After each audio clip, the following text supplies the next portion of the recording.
شوهرم بعد از یه مشاجره طولانی سرم داد کشید و گفت تو زن نیستی. به گفته اون من زن نبودم و زنانگیرم نمیدونستم، چون حق با اون بود. من زن نبودم. اون روزایی که صبح و شب بچه‌ها رو کلاس میبردم و میآوردم، من زن نبودم. راننده سرویس بودم. وقتایی که تا نیمه شب مشغول کمک به انجام تکالیفشون بودم، من زن نبودم. معلم خصوصی بودم.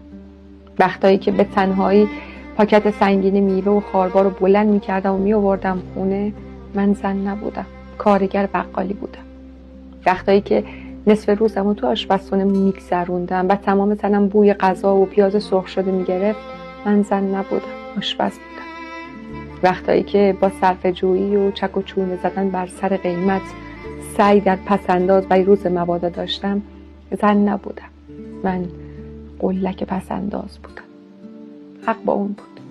من زن نبودم. ناخنام مرتب و لاک زده نبود. رنگ موام با فصل عوض نمیشد. وقتی برای آرایش و خرید برای خودم نمیموند و نایی برای طنازی و دلربایی زنانگی نداشتم. من زن بودن خودم رو فراموش کرده بودم، چون میخواستم اون با خیال راحت مرد